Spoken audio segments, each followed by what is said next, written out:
Venga, pues empieza entonces un poco, ¿eh? Oye, Oriol, nuestra generación nos va a tocar o nos ha tocado pues una labor ingente de transformar pues empresas, instituciones, etcétera. Tú has tenido un montón de experiencia en lo que es hacer que una organización funcione mejor, cambie, etcétera, ¿no? ¿Qué has aprendido en estos años de transformar empresas?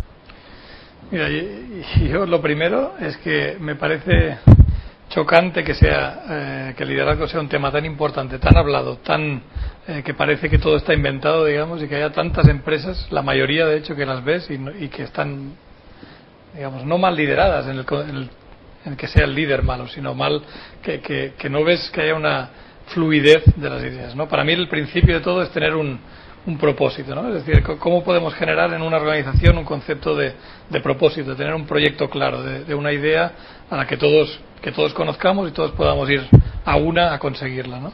Y hay tantas empresas que tú preguntas ¿dónde vas? ¿Qué quieres ser dentro de 5 años? Y no te saben responder exactamente, ¿no? Cuota de mercado tal, pero no qué quieren ser, ¿no? El tema es interesante porque también mi experiencia es que los modelos se agotan con una cierta frecuencia, ¿eh? O sea, lo que ha funcionado bien, pues durante un cierto tiempo, no sé, yo a veces utilizo pues el número de 7 años como necesidad de reinventarse porque los modelos acaban haciendo caducos, ¿no? Por tanto, esa necesidad también de tener claridad de cuál es el siguiente paso, cuál es la siguiente estación, cuál es de alguna forma también pues el siguiente desafío, efectivamente muchas veces falta en las empresas y te encuentras con gente inteligente pero que trabajan en entornos que no son sanos. Y no son sanos en el sentido de que no propician lo mejor en las conductas de las personas.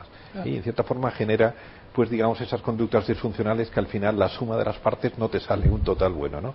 Ahí también, ¿qué experiencia tiene eso? Bueno, para mí empieza siguiendo un poco con el tema del propósito, ¿no? Es decir, yo creo que es muy difícil generar conductas o que no se generen conductas disfuncionales si no se tiene un sentido de propósito claro, ¿no? Sí. Y me gusta mucho lo de la siguiente estación porque realmente no existe o sea, si todo lo enfocamos a un punto final muy lejano, no tiene que ser algo relativamente a corto plazo, una siguiente estación en la que todos podamos trabajar para conseguirla y a partir de ahí otro paso, ¿no? Pero es verdad que cuando no hay este propósito claro, cuando no hay el sentido de que todos sabemos dónde queremos ir, pero que sea una cosa muy simple, muy clara, muy corta, ¿no? Que también esta es otra cosa, hay muchas visiones, digamos, que se olvidan cuando estás leyendo, ¿no? Hacer una cosa que todo el mundo entienda muy claro y entonces es el primer paso, hay otros, pero para intentar que no se generen conductas disfuncionales, por lo menos, ¿no?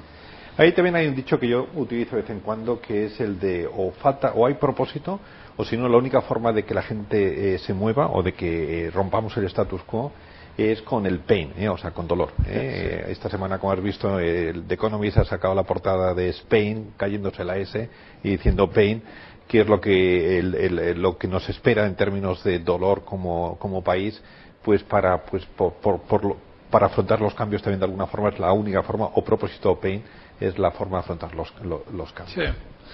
Sí, y luego, en fin, cuando uno consigue, digamos, tener este sentido de dirección, por lo menos, el siguiente paso para mí es decir, cómo intentamos que se genere la actitud adecuada en el colectivo para engancharse con este proyecto, ¿no? Para movilizarse. Tú ahora decías, para movilizarse o es dolor o es propósito, ¿no? Sí.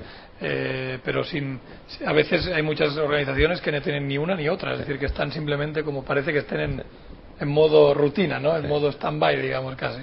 No, parte para que una empresa de verdad sea sana es que haya claridad de ideas, que haya ese propósito, que haya también qué es lo importante, quién se encarga de lo importante, qué es lo que nos hace exitosos en este campo, a qué actividades queremos dedicarnos, a qué actividades no queremos dedicarlo.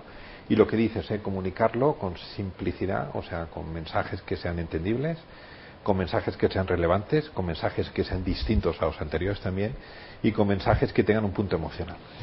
Bueno, desde luego, tiene que tener vida, digamos, ¿no? Sí. Esto, si es un PowerPoint o un Excel muy bonito con todo de números, no tiene que tener alma, digamos, esto, ¿no?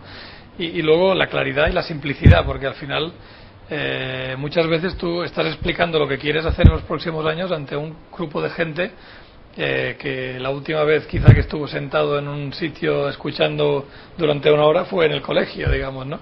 Hay gente que su trabajo no es, digamos, escuchar y entender conceptos complejos, y tienes que encontrar la forma de que también esa gente se enganche en el proyecto, ¿no? Porque desde lo más abajo de la organización a lo más arriba tienen que contribuir a este proyecto, ¿no?